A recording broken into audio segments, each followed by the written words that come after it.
Siapa di sini yang kalau udah besar nanti ingin menjadi hakim, Dia merasa dibantu untuk menjadi Kepala Kementerian Agama Kabupaten Gresik. jaksa, Jangan pernah mempertahankan kesalahan. Karena sekuat apapun Anda bertahan, Anda tidak akan pernah bisa menang melawan. advokat, Tadi saudara mengatakan bahwa sebenarnya di alam kita ini terdapat cyanida. atau bahkan anggota DPR? Pada prinsipnya sebetulnya Pak Menteri, kami pun ingin memberikan tepuk tangan. Ya, apa yang telah disebutkan tadi itu merupakan beberapa profesi dalam bidang hukum, selain profesi-profesi dari bidang lainnya, seperti dokter, perawat, guru, dan banyak lagi lainnya. Dalam ngejalanin tugas dan fungsinya, seseorang yang menjalani profesi hukum harus patuh pada kode etik profesinya. Lantas, tujuannya apa? Tentunya agar dapat menghindari perilaku tidak pantas yang dapat merendahkan profesinya. Namun, sebelum kita membahas kode etik profesi dalam profesi hukum, penting untuk kita tahu dan paham dulu tentang apa itu etik atau etika. Menurut saya etika itu sesuatu yang dapat diukur antara baik dan buruknya. Jika menurut saya adalah tingkah laku atau perilaku yang sudah ada di masyarakat. Karena kalau menyangkut dalam syariat Islam, itu semua orang butuh yang namanya etika. Lebih jelasnya terhadap attitude. Etika adalah perilaku kita atau sikap kita yang kita tunjukkan kepada semua orang seperti kakak tingkat, seperti masyarakat, yang harus kita seperti perilaku baiklah kepada masyarakat semua gitu. Jadi etika itu bisa diartikan dengan moral. Bagaimana kita mengetahui moral dari seseorang, dari baik atau buruknya dapat dilihat dari etika. Ketika bicara masalah etika itu pasti ada sangkut pautnya dengan akhlak, moral. Banyak banget pendapat, terutama dari pakar tentang apa itu etika. Namun pada intinya etika adalah ilmu tentang apa yang baik dan apa yang buruk, serta tentang kewajiban moral. Lalu, apa hubungan atau keterkaitan antara etika dengan profesi?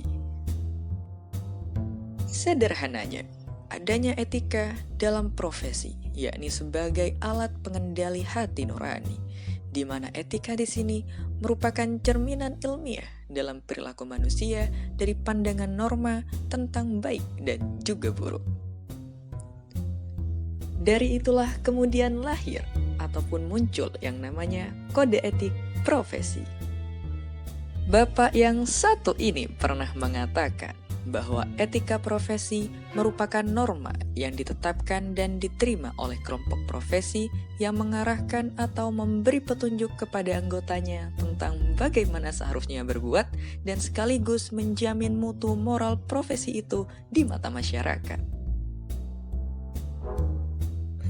Terus gimana kode etik dalam profesi hukum? Eits, sebelumnya kita gak akan membahas kode etik dalam semua profesi hukum. Namun dalam video ini kita akan khusus untuk membahas kode etik dalam profesi yang sangat keren banget. Apalagi kalau bukan legislator. Menyatakan walk out dan tidak bertanggung jawab.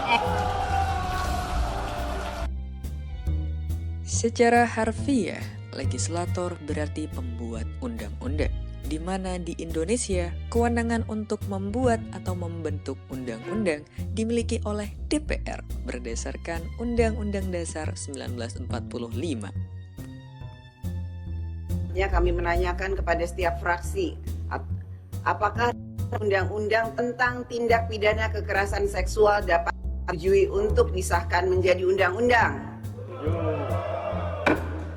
Terima kasih.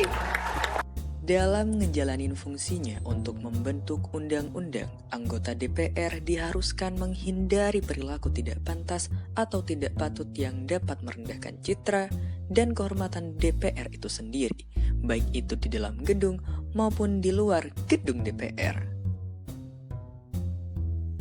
Nah, Salah satu bentuk upaya untuk mewujudkan hal tersebut adalah dengan adanya kode etik. By the way, kode etik DPR dituangkan dalam Peraturan DPR RI Nomor 1 Tahun 2015 tentang kode etik DPR. Selain itu, dalam penegakan kode etik tersebut, sesuai dengan ketentuan yang ada di dalam Peraturan DPR RI Nomor 1 Tahun 2015 tentang Kode Etik DPR, penegakan kode etik dilakukan oleh Mahkamah Kehormatan DPR melalui upaya pencegahan dan penindakan. Meskipun sudah ada kode etik dan upaya dalam penegakannya, hal itu tidak menyulutkan beberapa oknum anggota DPR yang melakukan pelanggaran kode etik, seperti misalnya yang dilakukan oleh beliau satu ini. Yaps, beliau selaku mantan pimpinan DPR pernah melakukan pelanggaran kode etik, yakni bertemu dengan bakal calon Presiden Amerika Serikat Donald Trump yang padahal saat itu beliau sedang melakukan lawatan yang tidak ada hubungannya dengan Trump. Gila banget.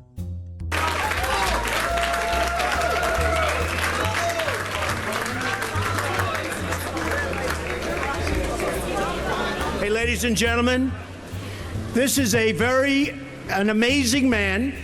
He is, as you know, right? Right, Speaker of the House of Indonesia. He's here to see me. Setya Novanto, one of the most powerful men and a great man, and his whole group is here to see me today, and we will do great things for the United States. Is that correct? Yes. Do they like me in Indonesia? Yes, I agree. Thank you very much. Speaker of the House in Indonesia. Thank you very much. Thank you.